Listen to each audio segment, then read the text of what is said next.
Hey everybody, so we're going to jump into Wixie. Wixie is an app, of course, that we can find on our ClassLink page. It is the blue W.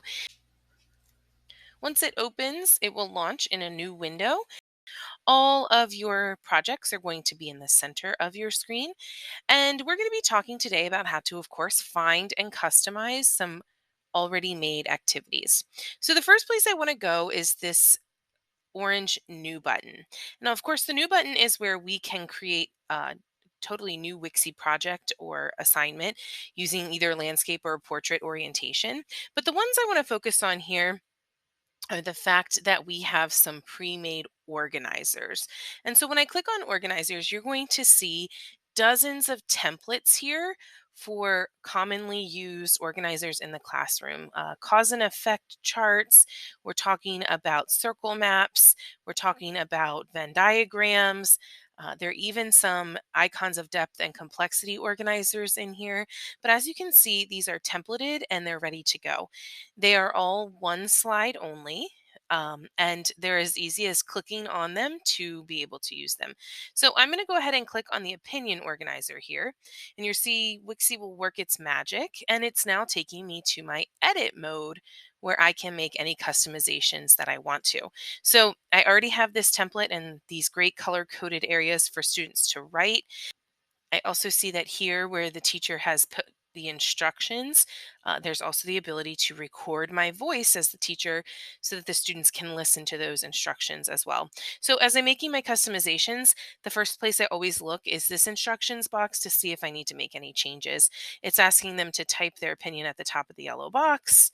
And then type their reasons in the green boxes below it. I'm going to just add be sure to use transition words for your supporting details. And I'm actually going to make this my first edit. So over here on my template, I'm going to click on where it says supporting reasons, and I want to change that to actually be supporting details. I can't make any edits. I'm double clicking here, and that's because I see there is a lock. Now that's good because I don't want my students being able to move this box, but it's also not great because I want to be able to retype this. So you'll see that once I clicked on that, there is the little lock icon. But over here on the right in my menu bar, I see the unlock button. And from there, I have now opened up all of my font options. I'm simply going to come over here and double click in that box, and I'm going to instead write details. And maybe I'm going to actually change the color to this green to match the green boxes beneath it. You can see I'm just using the back button. I have colors. I can change the size here. I can change the type, the style of the text. I can also change where it is in terms of alignment. I could give it a shadow if I wanted to. Might be a little too much for here. But as you can see, there are a lot of options. I can also include links. So I would just paste the URL here and it would link this uh, text. So maybe I have a link to a database or an article that I want the students to read. I can link it by using the URL and it would link this text. I can also change anything else on the page using my tools. So maybe I want to put in an image, and I'm going to put in an image of a giraffe, and I think you'll see why. Here's my giraffe image. I'm just clicking on the image I want to use and I'm going to add. Now, these are sort of cartoon images under the stickers. If you saw that, I went right up here on the blue toolbar to image, and I'm in the stickers category, but I can also go to Pics for Learning and do a search there or go into the animals folder to find real photographs of that giraffe. So I'm going to put in both here onto the page and put them where I want to. You notice I'm just manipulating with my mouse. Now, maybe I would like to change this from my opinion to something else. And I notice that when I type in this text box, it's not expanding. So instead of continuing to type here, because you'll notice no matter where I click, for some reason this text box is not letting me enlarge. It's sometimes best to just delete that text box by clicking on this red X and just inserting your own. And then by clicking and dragging, you can manipulate the text box in that way. Because now you see as I click on there, I do have my little arrows that I can enlarge from side to side. So maybe I don't want to actually enlarge that whole entire text, but I want to ask, what is your opinion on animals in zoos? And so I like the way that this fits a little bit better. I can actually expand this text box out, and then I can make this font just a little bit smaller over here so that it fits nicely on my page. I also really like the idea of that text box being locked because that means that the students aren't going to be able to move it around and that they're just going to be able to type in the boxes like I want them to. So when I have that text box selected, I'm just going to simply go over here to edit, and I'm going to go to properties. And you're going to see that here I have a bunch of options. I can lock it, which is what I want to do. And you'll notice now it has the lock button. If I go back to edit and properties, I can untoggle that box and it will unlock it again for me. I can also clone this text. I can also do that with images. So if I wanted the students to, for example, do a math problem where they had to duplicate a lot of the different manipulatives on the page, I could clone it so it was the same shape and size each time.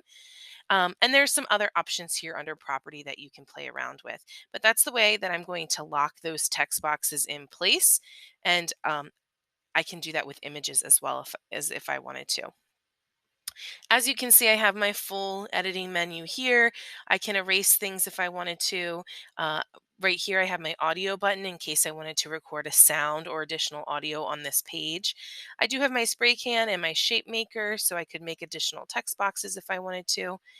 I also can over here on my left-hand editing toolbar area, you look at the very bottom, there is the plus page, and that will add an additional page to this project. So maybe I want to actually rearrange this and I want this blank page to be first. You see, I just clicked and dragged. And maybe here is where I put my writing prompt about the zoos. Or maybe copy and paste some text here from an article that they're reading before they go into the article. And maybe I add a third page where they actually are going to insert a video of themselves. So I would type in the instructions, um, create a video about your opinion on zoos. So after they've done the organizer, then the students can go right up here to the video button. And as you see, it will access their webcam and they can record their video based on what they wrote in their graphic organizer. Don't forget at the top here in the blue toolbar where it says untitled, you're going to want to give this a title. Obviously, this makes it easier for the students to find when you assign it to them, but it also is good for you and your organization in your projects. I can assign this project to students right from the project itself, going to File and Assign. And you'll see when I click on that Assign, I'm going to have access to all the different classes and students in that class. So when classes is toggled on, if I look all the way over here on the right, I have the three-dot menu where I have all of my classes listed. I would just simply select the class that I want to look at, and I can either click on all students or just a few. I can also set my start and end date for this assignment. When I'm ready, I'll go to save, and that's going to assign it to your students. To get back to the home page, I'm going to go to the little home button in the upper left-hand corner, and you're going to see that whatever you worked on last is the first project that appears in your project homepage area. I could also assign from this spot by going to the three dots and then going to the assign button here. I'll get the same exact menu as I did before. Another place that I can find really great templates and ready to go materials is in our folders here on the left hand side of the screen. So the first place I want to look at is the curriculum folders, and you'll see that there are subfolders within that folder. There are all different types of activities for almost every single topic you can think of. One of the ones I really love is the ideas board folder. You'll see that there are so many choice boards that have been pre-made for all grade levels. So there's even a family board that you could assign for students to do with their families at home. You'll notice that for every elementary grade level, there is a math ideas board. So for an example, this fifth grade math ideas, when you click on it, you'll be able to see a preview. You'll notice that it's asking students to do several different assignments. On each page, it's set up pretty much the same. It's going to ask them to select which activity they're working on. You could have them do all of this, or again, we can customize and only have them do part of it or take away some things. So I'm going to go to the customize button on the blue toolbar, and this is how we make a customization to anything in Wixie. This is how we're going to edit so that it is our own. And when you click on customize, you're going to see that we're now in the edit mode. And I know that because on the right, I have all of my editing tools. Now, it might be that I just love this exactly the way it is, and that's great. However, in Wixie, when you make a customization by clicking on the customization button, you have to make at least one change to the existing file. And the reason is because it will not save to your projects unless you personally make a change. So you can see here at the top that we have the title. It now says that this is a copy. I'm going to change this to Math Ideas 5th Wilkinson, my last name. I'm also going to make a change to the file itself, and it can be something really simple. I could maybe even just add an image if I wanted to.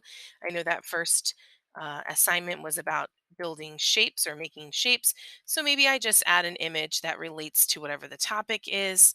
I'm going to shrink that image down and I'm going to move it up here. Now, you can, of course, add or take away anything that you want. Maybe you do not want them doing both of these projects because, as you can see in a choice board, Wixie has automatically linked optional activities. So in this case, they're classifying shapes. When the student goes and clicks on that assignment, it's going to open for them into a sorting Wixie activity where they have to drag the triangles into the correct box. So I can also edit the assignments that are in here as well. Clicking back to the choice board, again, I can make any customizations that I did earlier. I can add my text boxes, search by standard. Maybe I want to add fifth grade to that. I can change my directions here by unlocking this little text box, and maybe I just want to get rid of this whole paragraph altogether. And I can continue making customizations until it's exactly what I want. Back in the curriculum folder over here on the left, I now want to show you some of my other favorite folders. The month by month folder is an excellent resource for all of those holidays and different observances. So just popping into the June folder, you'll see that there's all sorts of summer activities in here that again, you can modify or make your own. So some of them are just images or things that the students can write on or decorate. But then there are some that are a little more structured. So here's an end of the year letter to my teacher. You'll see it's going to take a moment and put us in the preview mode. When you click on one of the options in that folder, it's going to let you preview it as the teacher. This, of course, has some instructions, and you can tell that it was a teacher that put this in this folder because it talks about the name Mrs. Daniels. Now, of course, we would want to customize this so that it had your name in it. So again, it's not saved into your projects unless you make a customization. So we're going to go to that customize button again. We're going to then make any changes we want to, at least one change, using all of our tools here and along our editing toolbar, and then it will save into our projects. The curriculum folder also has lots of great resources for social emotional learning. So there are lots of activities. Some of them are just one pagers, some of them are full lessons, some of them go along with books. Here's a fill a bucket activity that goes along with the book. There's a gratitude jar. You could do some of these whole group, or you could assign these as assignments for your students. Here's some goal setting. And again, you can customize this. So maybe it's not appropriate for the grade level that you teach, but it's something that you can modify in some way. It's at least a start. So every time we want to make a customization, we'll go to the customize button. Another reason I love Wixie is because under that curriculum folder in math, it is separated out by domain. So if I'm doing a unit on measurement, there are going to be all sorts of resources in here, including some subfolders. And you can see how it is already done for us. For math in particular, this is really awesome. Here is an activity I love called Find the Perimeter. You as the teacher don't have to actually create this grid and add these text boxes. It's already done for you. And you can see that with this pre-made template, you as the teacher might not have that many customizations to make, but in order to make it your own, you are going to want to go to that customize button. You can also change the directions ever so slightly. Maybe you are doing something different with this and it has to do with color or multiplication or something. So you can modify and edit existing templates very easily. For our cultural arts people, there are art and music folders. Once again, it's going to give you some really great images and it's going to give you some of those templated papers that you might already have in your classroom in a paper format. So here we have the clefs and they are dragging and dropping the notes. Now, I can't do anything to this because I'm still in a view mode, but if I wanted to make it my own, you got it. We're going to go to the customize button.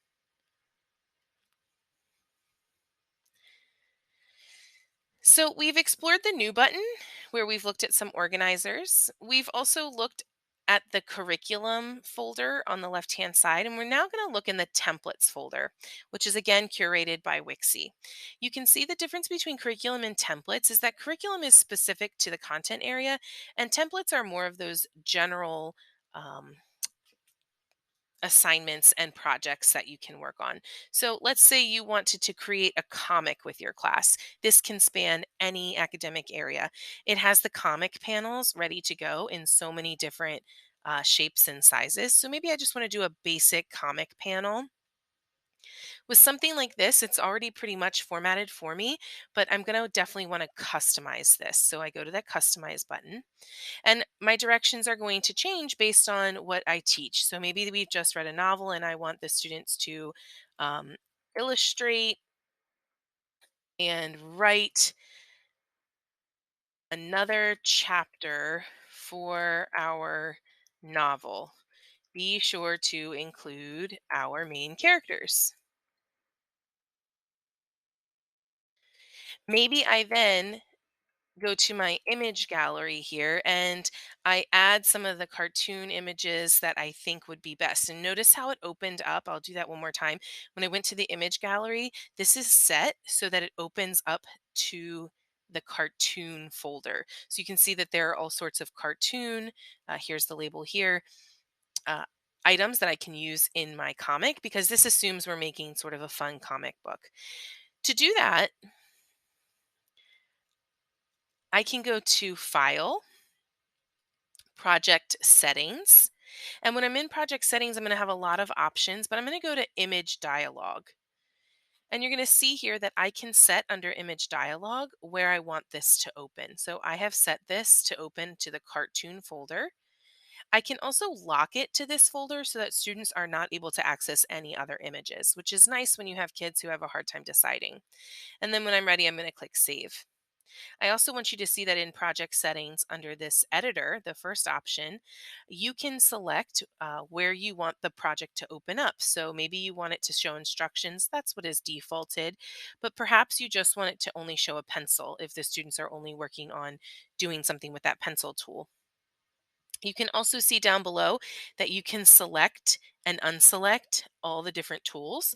So maybe you're doing a project where you do not need the spray can, you can unselect that tool and it will disappear from the toolbar. And maybe you don't need some of these math tools, so you're going to get rid of those. And maybe you do not want it to be in any way collaborative, so you're getting rid of those. And maybe you actually don't even need the shapes either, so you can get rid of anything that you don't think the students are going to need. Go to the save button and you see that my menu here has been modified so that the students only have certain tools that they will need. The templates folder also has really great beginning of the year options in the All About Me folder. This is great for building community. You see that there's an All About Me wanted poster, a character traits map that can be used in all sorts of different subjects. Here's an All About Me cork board. I love that it kind of has a unique background where students can add images of the things that they love. They can even, of course, add some video and audio options. Again, you would go to customize to make changes to this project and use it with your students.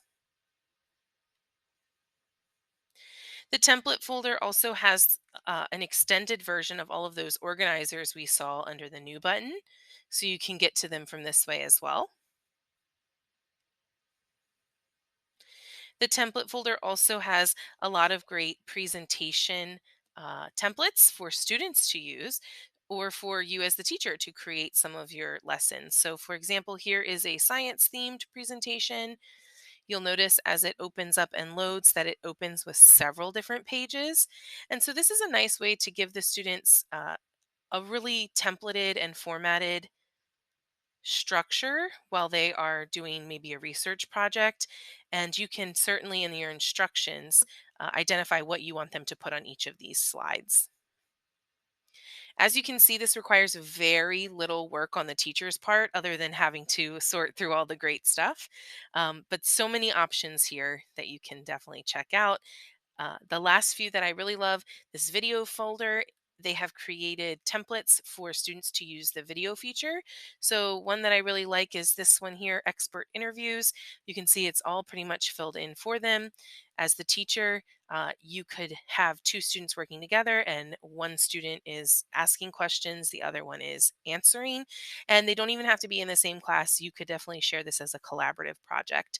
So again, to do that, you would customize by clicking on the customize button. You would make all your modifications here, and then when you assigned it, you would assign it in those partners. Coming back to the home button, I want to also let you know that you can certainly search for whatever you're working on in the search bar. And when I search something like the word fraction, I'm getting first my projects. So anything that I have made, I'm going to see. And then you see a subtitle called assignments, which is where any assignments I have ever assigned that have fractions are going to fall. We do have some items saved in the Anne Arundel County Public Schools folder that are separated by grade level. So those items are going to come up next. And those are a great way to search for items in the Anne Arundel County Public School folder. And as I continue down, I'm also going to see items that are in that curriculum folder and that are in the template folder that are all related. And as you can see, I have hundreds of options here that I can use. The Anne Arundel County Public School folder has a lot of great options as well. Our great curriculum writers for Elementary Tech Connections have included items in this area. Our digital takeout folder under Anne Arundel County Public Schools has all of our digital takeout website templates stored here, all of the Wixie templates.